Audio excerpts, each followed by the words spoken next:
In Caprice, hindi ka na makakapagpatuloy para sa final test.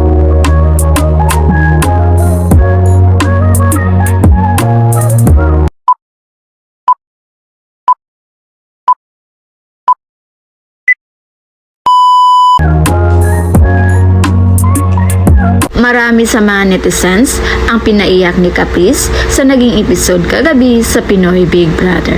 Sa apat na kapuso housemates na may pinakamaraming boto sa pinakamagaling na housemate, si Caprice ang nasa panghuling pwesto at hindi na pwedeng lumaban sa next round para sa immunity gift. Tatlo na lang sa housemates ang pwedeng magpatuloy sa laban na si Nahit, Sofia at Clifford. Si Caprice kasi ang may pinakamababang puntos kaya hindi na siya pwedeng magpatuloy sa laban. At dahil doon napaiyak si Caprice, inisip niya siguro na pwede na siyang manominate. Kaya nung nakausap niya si Kuya, sinabi niya baka may mas magandang plano si Lord sa kanya. Dagdag pa ni Caprice, ayaw niya pa talagang umalis sa bahay ni Kuya dahil sobrang gusto niya pa rin magstay doon.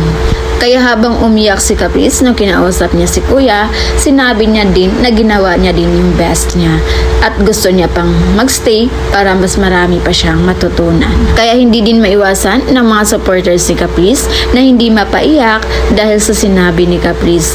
Ayon ba nga sa mga netizens, ano ba daw ang meron kay Caprice dahil pag ito naman daw yung umiyak, naiiyak din daw sila. Pero kahit ganun pa man, panatag pa rin ang kalooban ng mga netizens, lalong-lalo na ang kanyang mga supporters dahil alam daw nila na ang daming nakasuporta sa outside world kay Caprice. Hindi naman daw sila nabahala kung sakasakali nga ang manominate ito dahil kay Sir Kevin. Isa itong sikat na vlogger na handang tumulong kay Caprice, wag lang itong mapalabas sa bahay ni Kuya. At hindi lang yun guys, hindi lingid sa ating kaalaman na ang daming supporters ni Caprice dito sa labas ng bahay ni Kuya. At panigurado na aabot ito hanggang big night. Welcome to Telecom.